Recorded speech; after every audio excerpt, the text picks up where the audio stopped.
Jimmy Buffett's money. Jimmy Buffett is ridiculously famous. If you haven't heard of him, he created a famous song called Margaritaville in 1974.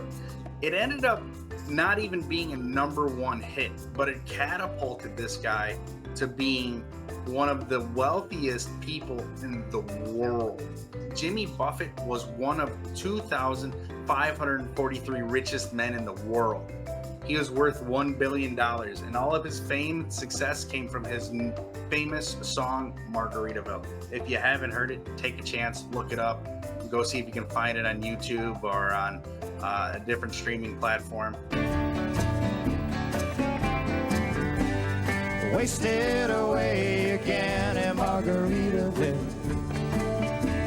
Very famous song. The song's so famous, it had 6.3 billion listeners on the radio before there even was video or audio streaming. Now it's got 231 on-demand audio streams. But interestingly enough, the song never even hit number one on the Hot Billboard 100. It hit number one on the contemporary charts in 1974. Now, Jimmy did release several songs that followed up to him, but none of them really had the same success as his Margaritaville song. From that song, over the course of the 1970s and 80s, Jimmy developed like a cult-like following of people who enjoyed his music, and they liked what they referred to as a good time feeling kind of anthem music. So he came out with Margaritaville, Cheeseburgers in Paradise. He did another song in 2003 with Kenny Chesney called 5 O'Clock Somewhere. All of them kind of referring to having a good time and kind of living it up, partying on the beach.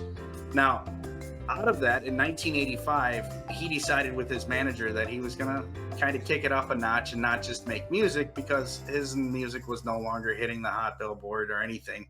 So he took the name Margaritaville and he opened up his first Margaritaville store in 1985 to a complete failure. The store had to be closed. It was in Gulf Shores, Alabama. A few months later, he opened up in his favorite place, Key West, Florida, and the store was a hit. Did really, really, really well. Now, around the same time, he was sitting with his manager, and his manager was trying to work out a deal with the Eagles and Corona. At the time, Corona was kind of like a failing beer, not really popular in the United States, place where Budweiser was champion throughout the 80s. And he said to his manager, I want to actually do the Corona sponsorship. So Corona said, all right, we're going to sponsor you. And in 1985, he took on that sponsorship and wrote it pretty well. Corona became synonymous with beaches because of Jimmy Buffett. If you're seeing a Corona ad with some people on the beach or things like that, it's because Jimmy Buffett portrayed the beach lifestyle to people. And Corona was there to support him and gave him that sponsorship that really pushed it to the next level. But in 2006, Margaritaville had really pushed its single stores, its restaurants, its whole imagery, its whole company to the next level, and was approaching, $500 million in revenue. And so Jimmy Buffett and his team decided that they needed to make their own personalized beer that they could serve at their restaurants and resorts. They approached Corona. Corona said, why do we want to do a white label beer for you when we already have Corona? So they turned him down. With that, Buffett went to Anheuser-Busch and said, will you make us a beer out of Jacksonville, Florida? And that's how Land Shark was born. If you've never heard of Land Shark, it's pretty popular beer here in the States. They also have Land Shark Bar and Grills, again, part of his empire.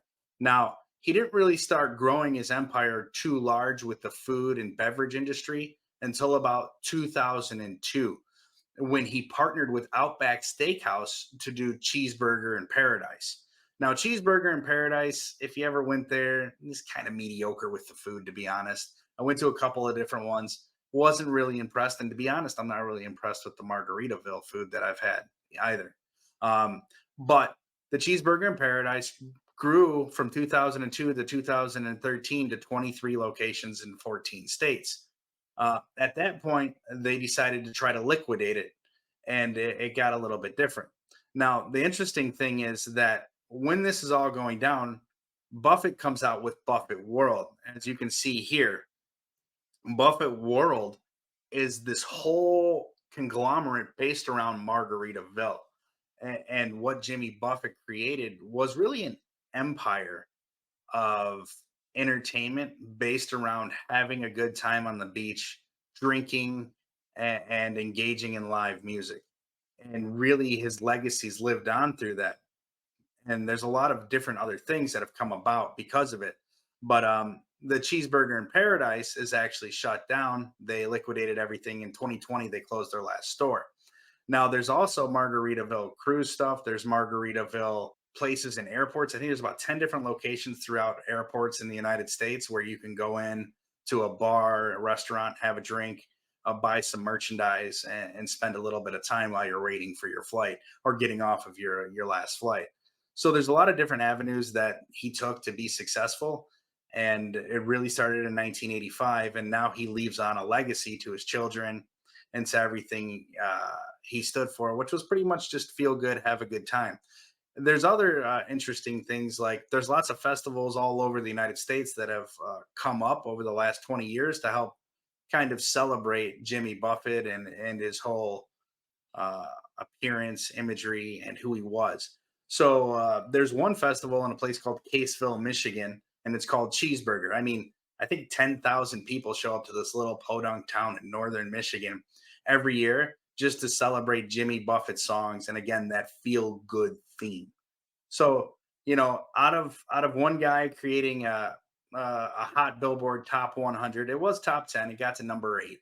So he took that song and really pushed it to the next level and became a billionaire because he embraced what he thought was a good time.